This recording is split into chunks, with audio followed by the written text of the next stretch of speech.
सावरकर और अंबेडकर की दोष ये थी, वो नेहरू से ज्यादा पढ़े लिखे थे।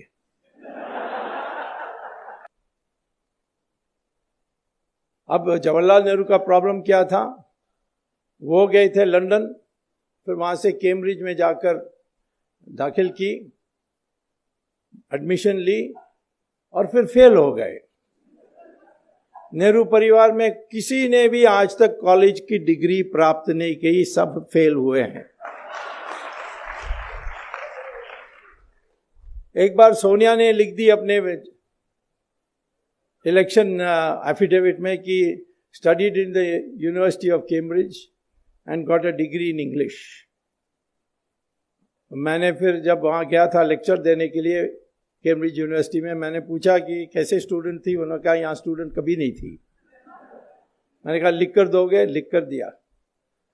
उस समय मनोहर जोशी स्पीकर थे, तो मैंने उनको दिया कि देखिए इन्होंने ऐसा किया, तुम्हारे लोकसभा हुज हू में भी यही बात लिखी है, तो उनको पूछो। तो मेरी चिट्ठी जो मैं लेकर आया उसको भेजा और सोनिया का जवाब आया कि खेद है, ये प्रिंटिंग मिस्टेक है, टाइपिंग मिस्टेक के कारण प्रिंटिंग मिस्टेक हो गया है। तो साहब मनोहर जोशी ने पूछा अब क्या करें, मैंने कहा इसको Guinness book of world record को भेज दो, longest typing mistake in history. कभी टाइपिंग मिस्टेक हो सकती है, studied in the university of Cambridge and got a degree in English, ये टाइपिंग मिस्टेक हो सकता है। राहुल गांधी का भी ऐसे ही है, फेल फेल फेल। प्रियंका भी जीसस मैरी कॉलेज में फेल, इंदिरा गांधी भी फेल, जवाहरलाल नेहरू भी फेल, उसके आगे मैं पहले नहीं जानता हूं क्या थे। तो इसीलिए मैं कहता हूं कि जब वो सावरकर या अम्बेडकर इनके बारे में सोचते थे, इनको ईर्ष्या आती थी और किसी तरीके से उनका बदनाम करने के लिए लगे हुए थे। जैसे अंग्रेज भी सोचते थे ये विचारक है, दिमाग फिरा देगा। जो मकौले ने देश में, हमारे देश में हीन भावना पैदा की, वो हीन भावना को ये हटा देंगे और फिर लोग खड़े हो जाएंगे। सुभाष चंद्र बोस के डर में अंग्रेज छोड़कर गए। ये किसने कहा? जिस प्राइम मिनिस्टर ने इंडियन इंडिपेंडेंस एक्ट पेश की थी पार्लियामेंट में, क्लेमेंट एटली, उन्होंने खुलेआम कहा था, क्योंकि अंग्रेजों का पहले से तय था, 200 साल से कई बार लिख चुके थे कि जिस दिन ये देश के, हिंदुस्तान के लोग खड़े हो जाएंगे लड़ने के लिए, उस दिन हमें छोड़कर जाना पड़ेगा। और खास तौर पर जब मिलिट्री विद्रोह करेगी तो हम एक दिन भी नहीं रहना चाहिए। क्योंकि पहली बार जब Robert Clive battle of Plassey जीतने के बाद मुर्शिदाबाद में जुलूस निकाल के गए, तो 5 लाख लोग इकट्ठे हुए, सब ने गुलाब की फूल उसकी पथ में डाली। तो जो अंग्रेज का कमेंटेटर है जॉन कूपर, उन्होंने पुस्तक में लिखा कि मैं देख के ये हैरान हो गया कि ये हारे हुए लोग, जिसने उनको हराया, उनको उनके पथ में गुलाब के फूल डाल रहे हैं।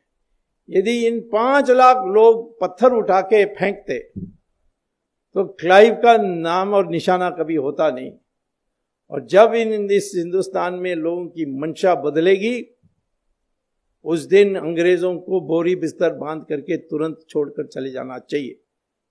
और यही हुआ जब सुभाष चंद्र बोस की जो INA आई हमारे हिंदुस्तान में, उसकी असर सब पर पड़ी और विद्रोह हुआ, नेवी का विद्रोह हुआ, जबलपुर से आर्मी में रिवोल्ट हुआ, पूना से लोग निकले जुलूस निकाल के, तो सारे देश में एक आर्मी का विद्रोह दिखाई पड़ा 1940 में। उस समय उन्होंने ये तय किया कि अब जाएंगे, और महात्मा गांधी ने एक बड़ा संगठन बना दिया। महात्मा गांधी की जो कंट्रीब्यूशन है कोई कम नहीं कर सकता। उन्होंने जो कांग्रेस पार्टी सिर्फ कॉकटेल पार्टी जैसे थी, उसको बढ़ाकर उन्होंने मास बेस्ड पार्टी किया था। कुछ भी सिद्धांत हो, कितने भी गलत हो, परंतु उन्होंने एक मास बेस्ड ऑर्गेनाइजेशन तैयार किया और अंग्रेजों को विश्वास था कि ये हमारी पीछा ना करेंगे और इसीलिए पावर इनको देकर चले जाएं।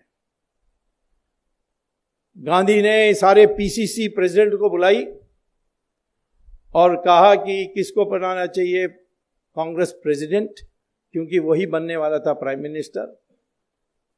तो 15 में 14 ने कहा सरदार पटेल, एक ने गांधी के पटाभी सीतारामन ने कहा कि जवाहरलाल नेहरू को बनाना चाहिए। और गांधी ने सरदार पटेल को कहा तुम मत बनो, जवाहरलाल नेहरू के लिए कंसीड कर दो। तो जिसको मेजॉरिटी नहीं थी, मेजॉरिटी क्या, एक ही यस था पीसीसी प्रेसिडेंट्स में, उसको अध्यक्ष बनाया और वो प्रधानमंत्री बने। अन्याय हुआ सरदार पटेल के साथ। बाद में गांधी ने मोरारजी देसाई को बताया, मोरारजी देसाई ने मुझे बताया कि गांधी ने कहा कि यदि मैं जवाहरलाल को नहीं बनाता तो ये विद्रोह करते हैं और अंग्रेज उसी बहाना में छोड़कर नहीं जाते। मेरा इरादा था कि जैसे बन जाएं और अंग्रेज चले जाएं, फिर मैं दूसरा कदम उठाऊंगा जिससे सरदार पटेल के लिए मौका मिलेगी। और वो उनकी जो प्राइवेट सेक्रेटरी हैं गांधी जी की, उन्होंने पुस्तक लिखा है last will and testament of Gandhi, Mahatma Gandhi. उसमें वो कहते हैं कि गांधी ने आखिर वक्त वो मरने के पहले जो बिरला हाउस छोड़कर जाने वाले थे, तब सरदार पटेल मिले कि मैं अब बर्दाश्त नहीं कर सकता हूँ, मैं छोड़ के जा रहा हूँ वापस गुजरात। तब उन्होंने कहा नहीं, तुम रुक जाओ, मैं कांग्रेस का 2 टुकड़ा करूँगा और एक टुकड़ा आपके पास और दूसरा टुकड़ा जवाहरलाल नेहरू के पास। आपको पता है कि 90% तो सरदार पटेल के साथ ही जाती, और इसीलिए रुक जाओ। और वो गए और उनकी हत्या हुई और फिर ये इतिहास में सारा चीज बदल गई। और उसमें जवाहरलाल नेहरू ने एक तो अफवाहें उड़ाई कि सरदार पटेल ने लापरवाही दिखाई होम मिनिस्टर होने के बावजूद, और उन पर संदेह। आरएसएस पर बैन, एफआईआर में आरएसएस का नाम कहीं नहीं है, ट्रायल में आरएसएस का नाम कहीं नहीं आया, लेकिन दुनिया भर में प्रचार कर रहे हैं मिस्टर राहुल गांधी आजकल की आरएसएस ने महात्मा गांधी को मारा। अब उनको तो इतिहास नहीं पता है, जो सिखाते हैं चर्च में वही बोलते हैं बाहर। लेकिन सावरकर को कॉन्स्पिरेसी का हिस्सा बनाया, बाद में छूट गए, नो एविडेंस, लेकिन वो धब्बा लगा के रखे। और धीरे धीरे अब सावरकर की रिकग्निशन आ रही है। सावरकर के Indian independence, first war of Indian independence 1857, और बाद में उन्होंने हिंदुत्व पर जो पुस्तक लिखी, उससे हमारी लोगों की मंशा बदलने लगी। लेकिन क्योंकि कांग्रेस की राज थी, उन्होंने ये सारे आने नहीं दिया था।